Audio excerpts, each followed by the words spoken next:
Trauma care should be easy, shouldn't it? In hospital or pre-hospital, you do a primary survey, you identify the life-threatening conditions, and you treat them. Simples. So why doesn't it feel easy? Why does it look hard? Why in sim do our colleagues make it look hard? Why does this primary survey here look hard? Okay, it's all right. It's all right. Who are you? It's okay. Just keep this oxygen on. What's her name? What's she doing? So, shall I get? I'll get my. Hey, doctor. Hey, doc. All right. We're going to get oxygen on. It says ambulance doc. Okay. Can you just stay nice and steady? Okay, Greg? Could you tell me his name? Oh, just leave me alone. You're okay. Look, that. That's going to be. Get off me. You're going to be okay, Brett.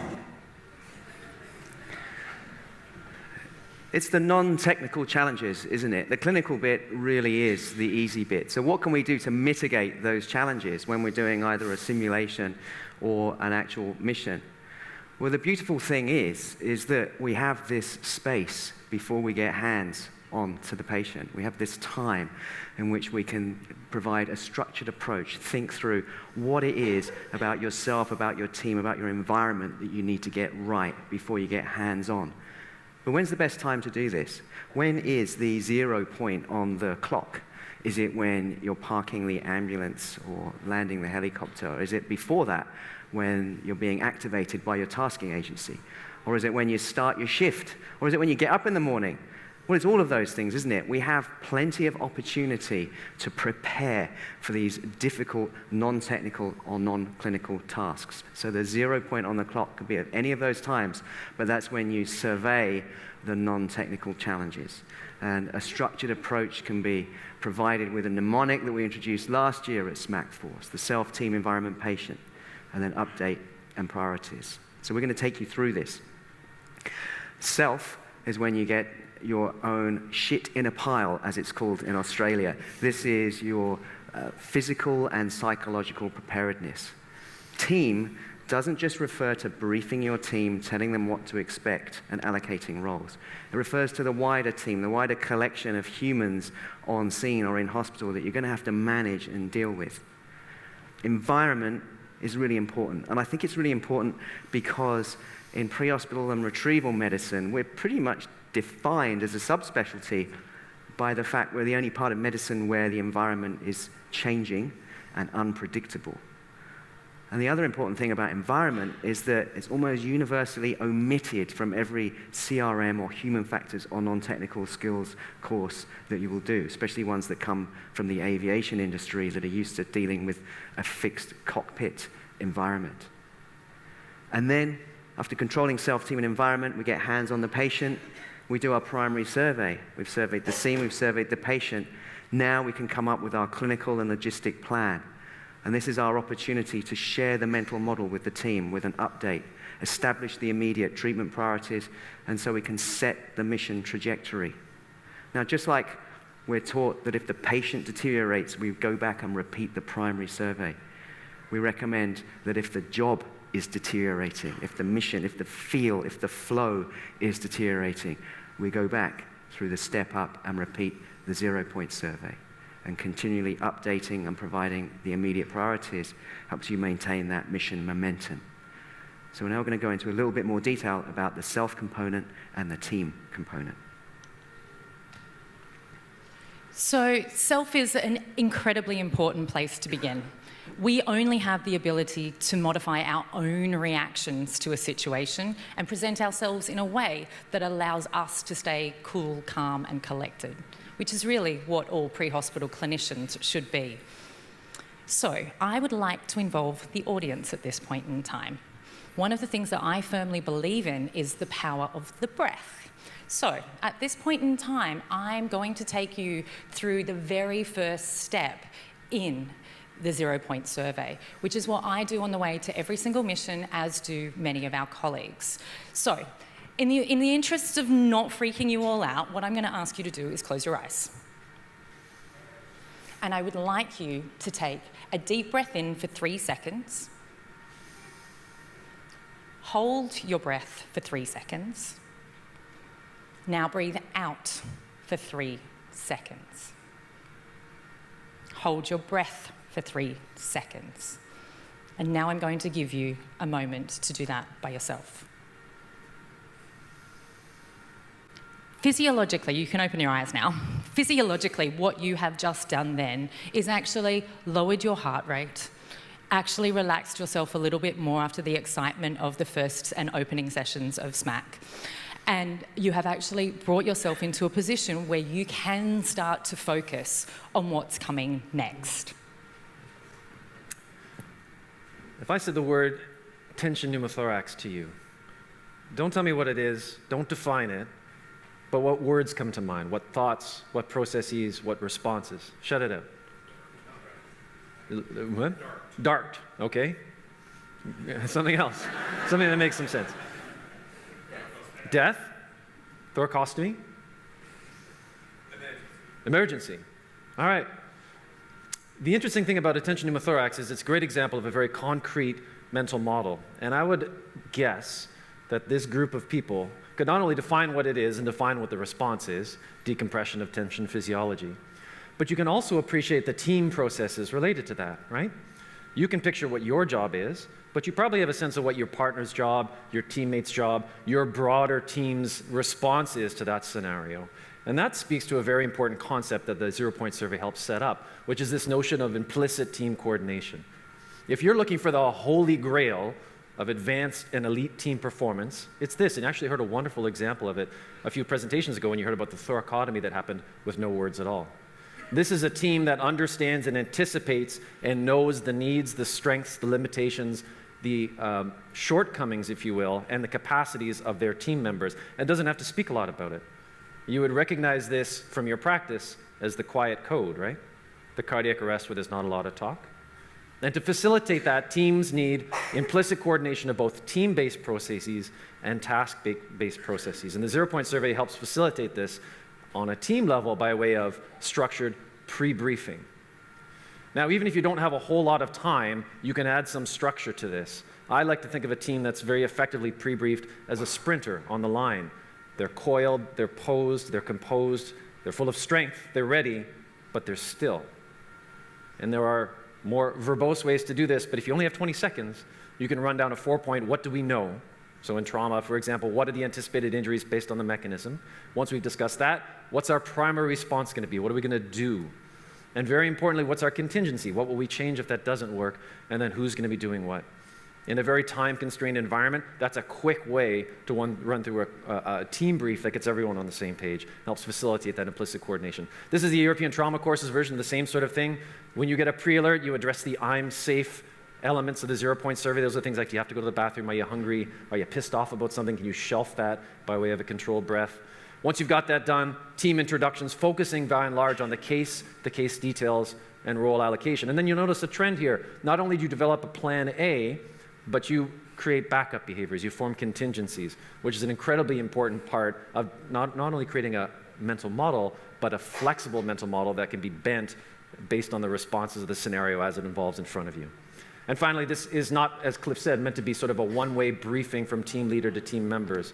I think we would all advocate as part of the 0-point survey that it's a challenge response, that team members have an opportunity, even in that 20 seconds or so, to ask questions, to offer contingencies, to offer their perspective. It needs to be a two-way street and a two-way point of communication. So bringing this into our simulations even further, what we need to do is actually consider how we actually get our trainees, our team members, and those of us who work around us to incorporate this into their education and training. One such option is to provide coaching.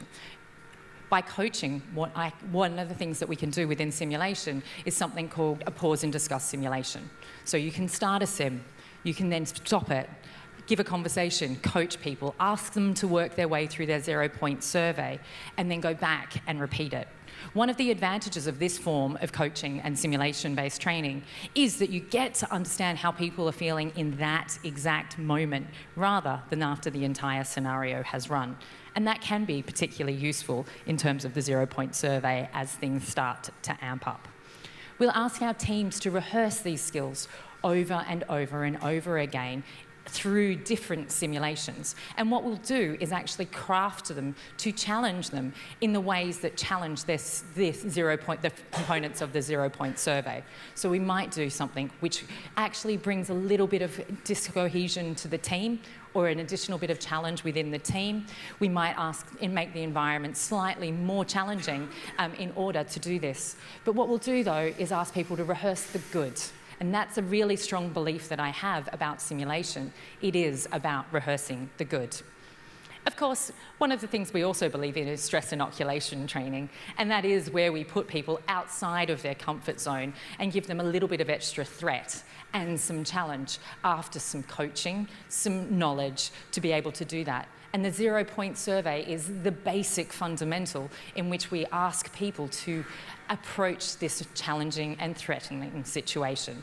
And so we will take them forward through each of the different steps. And as I design a simulation, I will think of each of those components as I write my story. All right. But after the simulation is over, you debrief. If you want to step up your debriefing process, focusing on the 0-point survey before the primary survey, you have to start your scenario there as well. So Claire just outlined some points about how to construct a scenario. If you record your simulation, if you record your in situ exercise, whatever it happens to be, you might need to move the needle a bit further back and record the pre-primary survey, the 0-point survey. You have to get that in and make that substrate for the subsequent team-based debriefing session.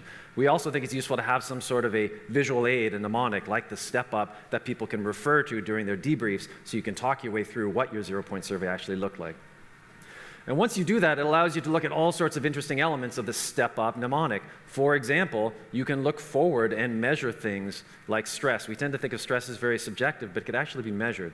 And then you can start to implement things like controlled breathing and examine the response of that sort of intervention on stress. You can look at things like heart rate, cortisol, state anxiety.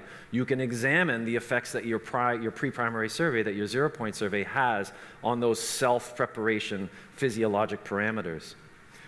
You can measure implicit coordination, and there's a variety of ways to do this. This is something called an anticipation ratio. And if you pre-record your 0-point survey in your scenario, you can look at the number of times a team member is offered information compared to the number of times they have to request it. And that anticipation ratio helps to define that notion of implicit coordination, because if you're being offered information without having to ask for it, the implication is that that coordination is implied and implicit rather than having to be explicit. Again, the hallmark of high-performing teams. And you can look at environment. So this is a video taken in our trauma bay as part of a study by a colleague of mine, Andrew Petrosoniak. This is the path that a general surgery registrar carves over 12 entire minutes in our trauma room. When they walked in the room, this was a failed airway requiring a surgical intervention, a surgical airway. And for 12 minutes, this person did this. And this is not because this registrar didn't know what a surgical airway was or how to perform it. For a substrate for a debrief, this actually poses a lot of interesting questions. Were they nervous? Were they anxious? Is our equipment layout shite? Did they not know who was supposed to get them the equipment? Were they not familiar with who to ask? Once you start to back up your debriefing to the pre-primary survey, to the 0-point survey, you can start to address all sorts of interesting questions around environmental preparedness, as Cliff alluded to, that we do such a lousy job of more often than not. So for many of you, we're describing something that you do anyway. But what we're offering and encouraging you to use is a structured, memorable approach, because we need structure and we need something memorable when we're under stressful circumstances.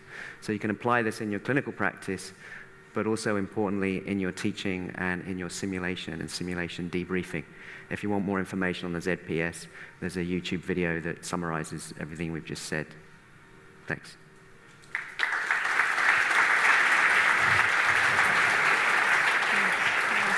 Chris, come join us.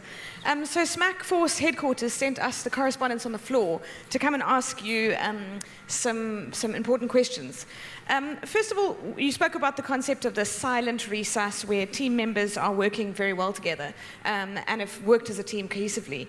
How do you cope when you've got a team of doctors or healthcare workers that are so slick and so used to working together for many years that when someone new steps in, they can often be treated as an outsider and not willing to go back to the basics because this team doesn't feel it's necessary? I like the fact that there's this much hesitation. It means it's truly a difficult question. So I think that's a really interesting question, and I think that's probably why the three of us are standing and having a think about that. We actually train and, in fact, overtrain to make sure that we can bring new team members in. We bring new team members into Sydney HEMS every 6 months, and we train to a specific script and a language that allows us to work together. And so we bring in the 0-point survey into that, which is part of the brief in the morning. So you work together as part of your team once they're operational, only after they've gone through a specific induction program to work alongside us. So we actually ask people to speak a lot rather than less. I think the component of the ZBS that's relevant there is the up part, the update and priorities, because we really find that if the team leader, or it doesn't have to be a team member, periodically states the current patient status and plan, that does bring everyone onto the same page by showing the mental model and can bring new team members into the fold. And those updates need to be a two-way street. As you were talking about sort of the challenge response, when you update as a team leader, I think you need to provide an opportunity, a space, a psychological safety, if you will, to allow team members to speak up. And that has a lot to do with your language, your physicality, how you present yourself, such that when you say, for example, I'm going to update the scenario and the priorities based on a revision of the mental model, you then actively request things from other team members, particularly team members who aren't familiar with the team structure, that they have an opportunity to speak up. Thank you. Thanks. Signing out, SMACCForce headquarters, Kat Evans.